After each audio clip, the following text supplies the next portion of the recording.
So we have a new episode of Legends and Leaders, and today it's great to have Brian here.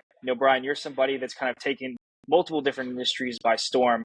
You've led the wave with marketing with Igloo. You've done kind of just a lot of different innovative approaches to grow social followings. You helped cement the DC shoe brand in the skate world. And now you're taking your talents to Skullcandy. You're the CEO of Skullcandy, focusing on bringing the brand back to its roots and trying to really do some different things and target this authentic audience that you guys have. So I'm excited to have you here to get into your story. All right, thanks, Ben. I appreciate you having me. Awesome.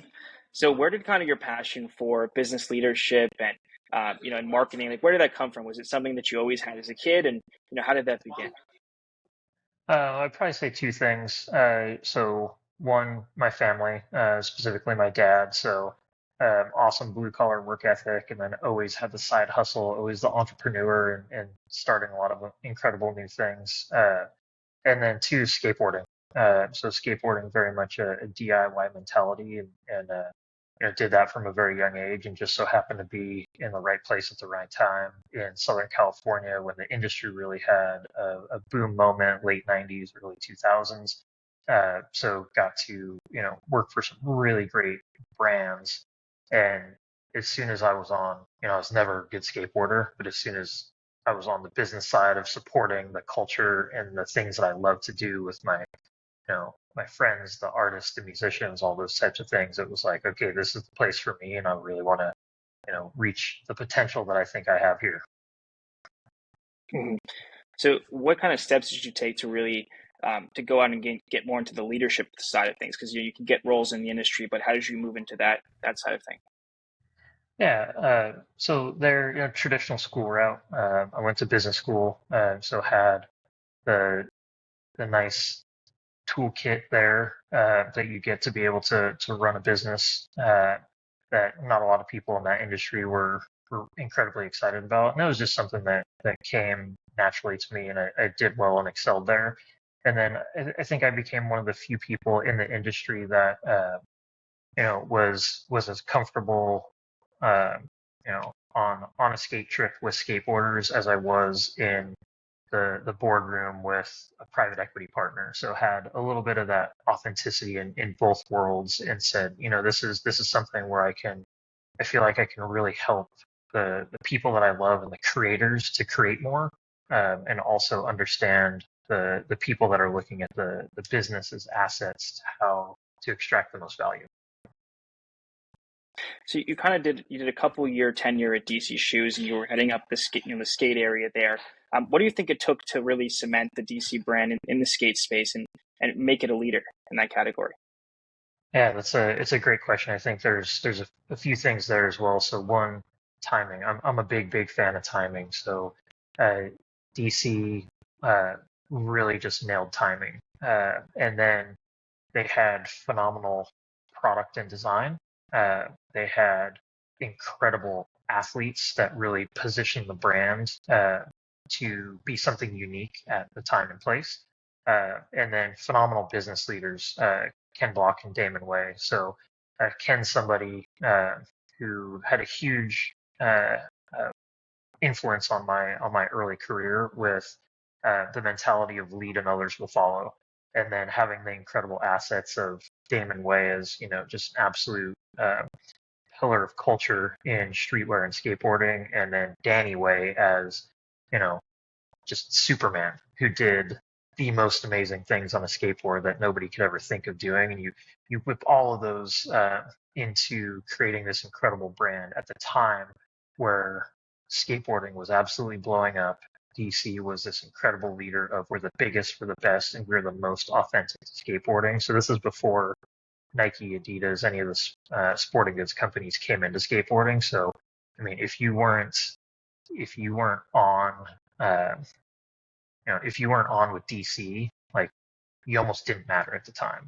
And they did so well across so many different genres with, Danny, with Colin McKay, with Rob Dyrdek back in the day, with Josh Kalis from the East Coast, and running Philly with Stevie Williams. Like, all of those things are just such this recipe for an awesome cultural moment, backed by a solid business head with great operations behind it.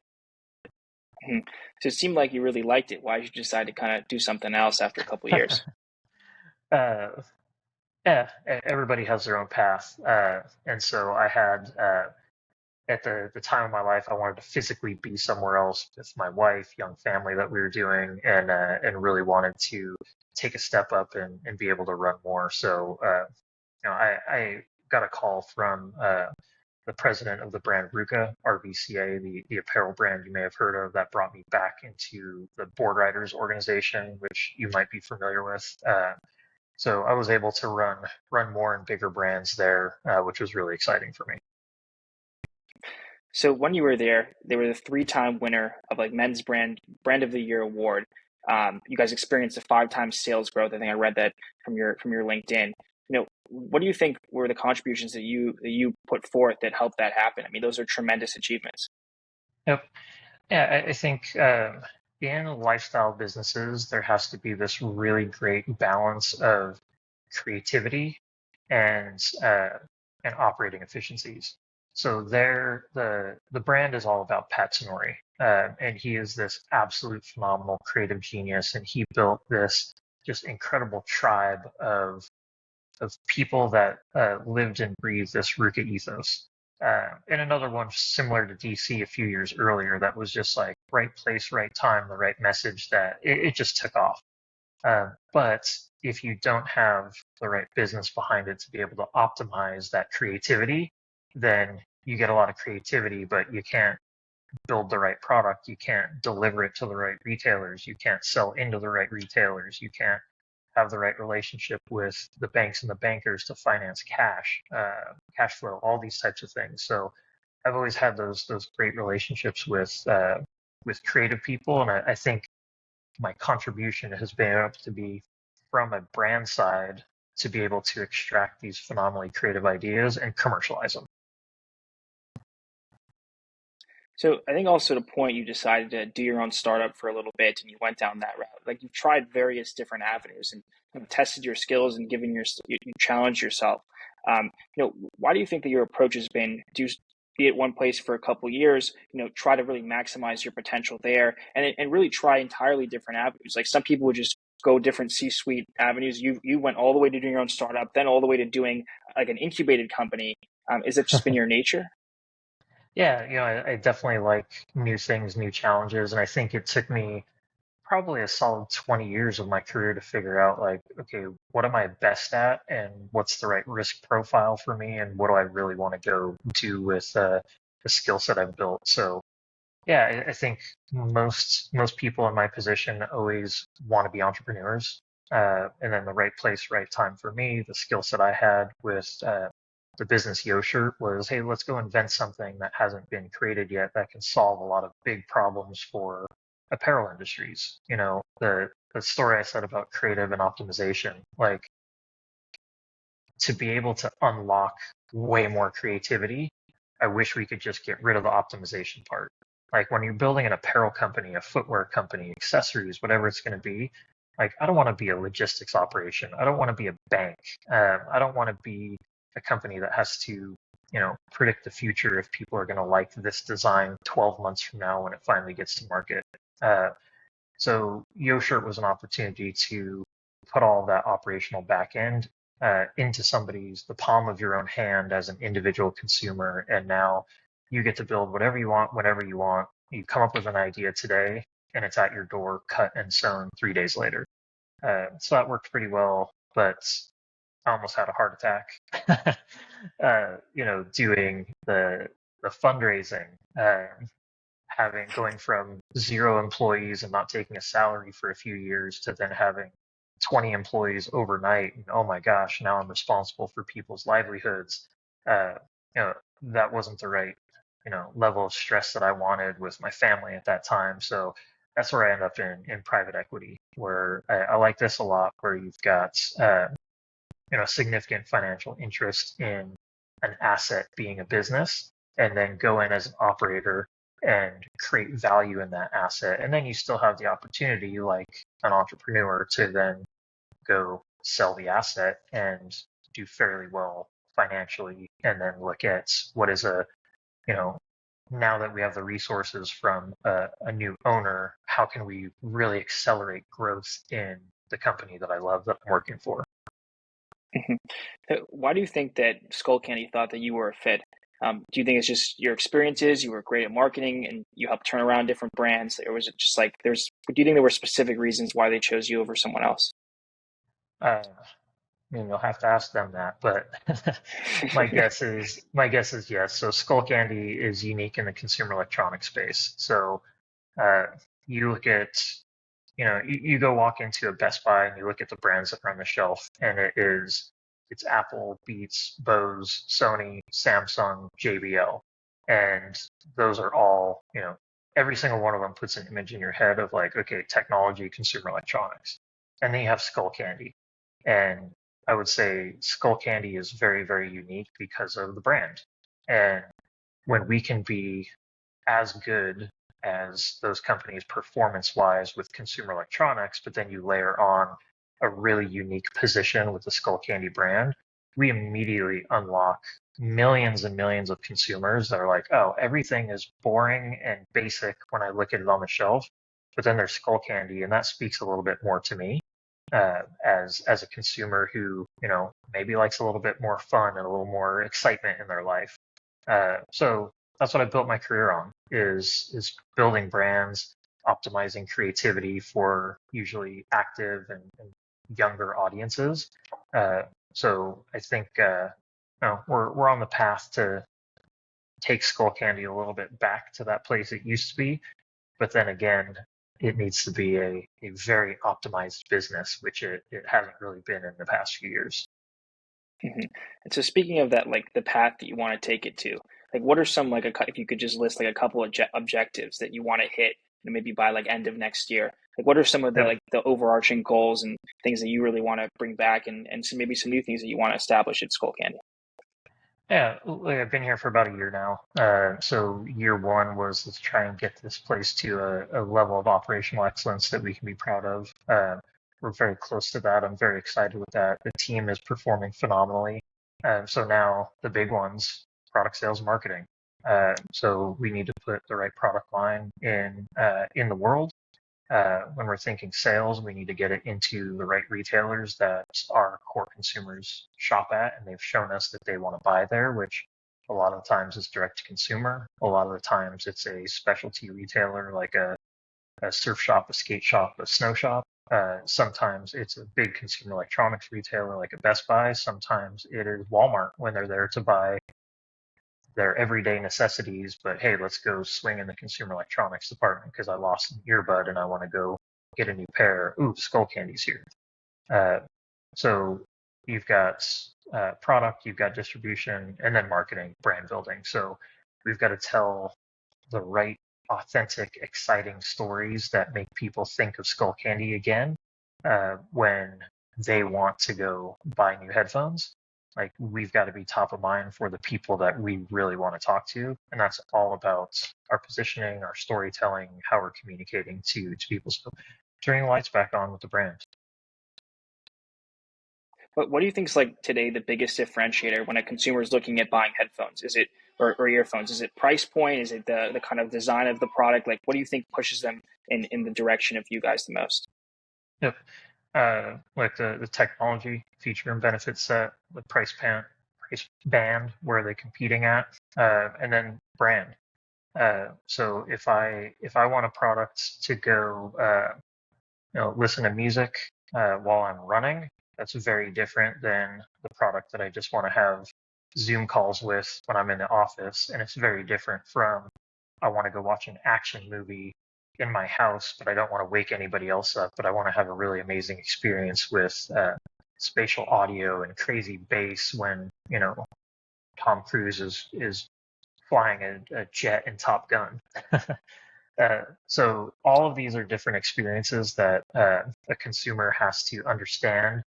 What do I want to do and what's the right product for me? And if we can match that with a brand that says something about the consumer, like that's the thing that's really tough today is a big chunk of the market is controlled by a very small amount of brands that all make very, very similar products. So it's me too.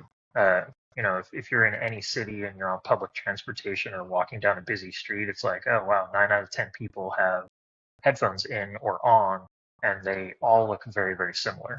So when you want to be that a little more unique than that and have products that lean a little bit more towards fashion and tell a little bit of story about yourself as a person, uh, you know, we're one of those very few unique brands that can help people do that.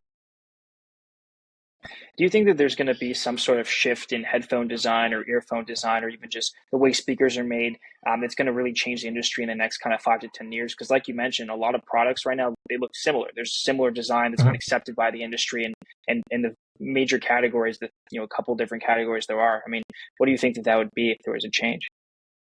Yep, no, that's a great question. There's two big things coming. So one is on the outside, and that's industrial design, and then CMF. So what does it look like? I think we're very much at a point where the industrial design in the category is really homogenous. So we're going to start seeing people take a lot more risk with aesthetic design and then color.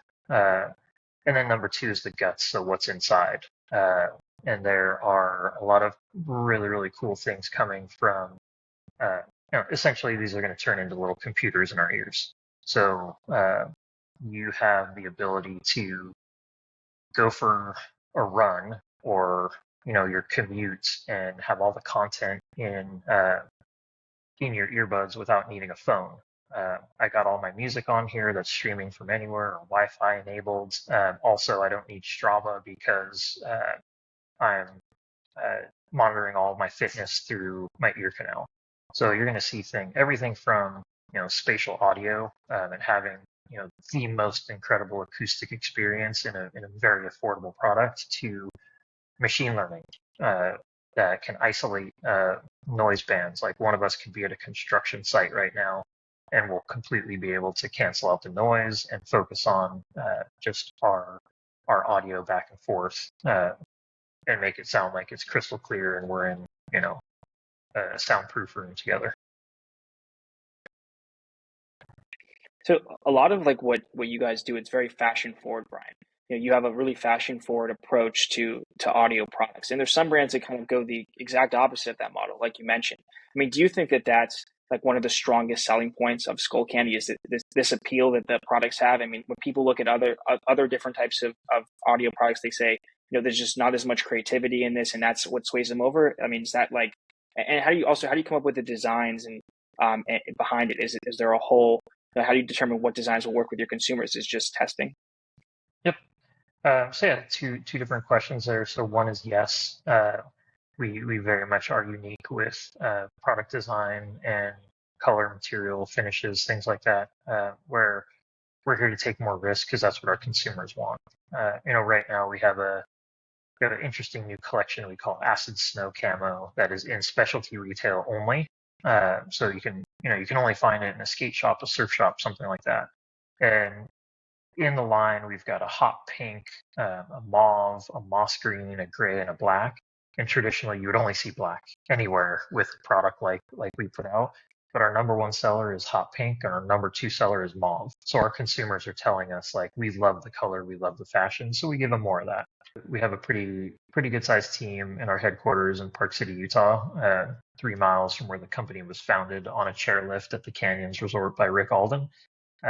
So our industrial design team creates what they're going to the shape and the form of the product, and then our merchandising and design team will create what it looks like on the outside. So the colors, the materials we use, the finishes, that all make the product unique. And they're trend forward fashion designers, just like you find in any fashion company, footwear company, things like that. Like uh, you know, shopping at really fashion forward retail, subscribing to trend forecasting services, living and breathing fashion culture. Like those are our sneakerheads and our fashion people are in that department for sure. So you were on the board. I think you're on the board currently of Keep America Beautiful, and that's very much focusing on being aware of the environment and taking care of the environment properly. How do you think that that's affected what you do now with whether it's management style, the products you're creating, the processes that you have? Is it something that's just kind of in your mind, or have you really like looked at that and said, hey, we can apply these principles to our business and this is how we are already doing that? Yep. Yeah, so I really do have to separate those two things because that's where I put some of my personal time, donate my time to a cause that I care about. I'm one of those people that's altruistic, and I ideally want to leave this planet in a little better state for my kids and future generations than I inherited it in. So, yes, very much want to do my part there. Uh, and then bringing kind of an ethos like that into Skullcandy, it's all about the consumer. So, do our consumers really care about something like that? Well, fortunately for me, yes. So we get to bring in really unique stories about reducing the carbon footprint in our supply chain and bringing very unique products to market that have a lead story around sustainability. Uh, if that wasn't our consumer and I didn't have the opportunity to do that, I probably wouldn't work here. Wow, interesting. So it's that important to you. Yeah, very, very much so. That's good. Yeah. So, um, so there's kind of like you have an existing product set that's tried and true, that's done very well, and there's ways, of course, you can improve things. So how do you go about determining what to improve, how much it needs to improve? Is it just, we're seeing this kind of interest from consumers, this is where the industry is going? I mean, you want to be ahead of the trend. So how do you kind of predict what's next and what we need to improve upon? Oh, no, that's a really great question. I think we split that into two buckets. So one is the rear view mirror and one is through the windshield, right? The rear view mirror are going to be things like retail point of sale data. So we have like most businesses, at least our size and bigger, are going to look at something called Circana data, which is going to tell you what's selling in all the categories, subcategories, price points, all that stuff in real time in all major retail in the US and a lot of online outlets as well. So that tells us what is the consumer doing today uh, and where are trends going. So that helps us decide about new products that we introduce, helps us decide about potentially pricing strategies of existing products. We have a phenomenally successful franchise called Crusher, which has a really unique base haptic on it that is adjustable that our consumers love. Uh, Data like that can say, hey, which features within the Crusher line should we add more of? Should we turn the base up to 11, or should we offer a more entry level price point version with the same experience but a little less base that could be more affordable? And then there's through the windshield, which is you've got to put the right people that can push culture forward in the right seats and empower them. So uh, there's no amount of data of what has happened that can tell you what is about to happen. The what is about to happen is all about creative people having the authority and the autonomy to be creative and us being willing to take risk on, oh, there are zero hot pink headphones in the market with fluorescent green logo applications. Should we do this? Yeah, you know what? Our designers say this is coming. Let's do it. And who knew it's the number one selling product in the collection? Wow. Wow. And when you're trying to select these creative people, like, what do you how do you kind of determine this person is going to be the right one for us? Is it just we look at the portfolio, good work in the portfolio, had some success here? I mean, you want to find people that are disruptive. Is there some sort of other process that you use? Yeah. Uh, I think when hiring for me, it's always come down to two really fundamental things. Uh, you have the ability to do the job really, really well, and that's usually something like a resume is going to tell you that. Have I worked at awesome places and had success there? And going through the interview process, you can usually tell pretty quick, like, is this person competent to do what we need to get done? And then the second thing is going to be cultural fit. So is this somebody who's going to add to the culture of the team if they're a leader? Is this somebody who's going to fit in well with the culture if they're an individual contributor? And, do they feel right? And that's kind of, objective and subjective. And you always got to take a little bit of risk on the subjective stuff. So just the last question that I have, Brian. So, if you had to look at like the next 5 years, like what do you hope to accomplish in the next 5 years?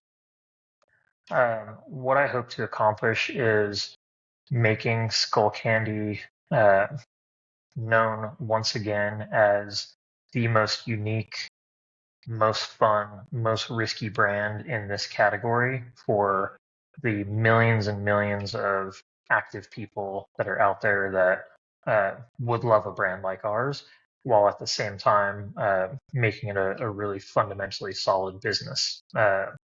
All of that should come with we end up 5 years from now quite a bit bigger than we are today. Yeah, maybe a public company again too. Who knows? Uh, who knows? Right. Well, look, Brian, I appreciate you coming on.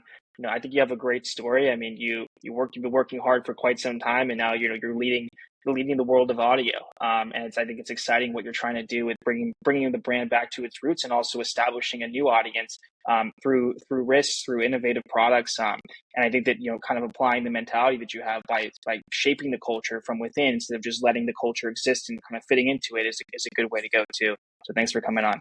All right, Ben, I really appreciate it. Thank you for having me. All the phenomenally interesting stuff you've told me about what you're doing. I'm really excited to see it, make sure it happens, and you come on my podcast when I start one. Sounds good.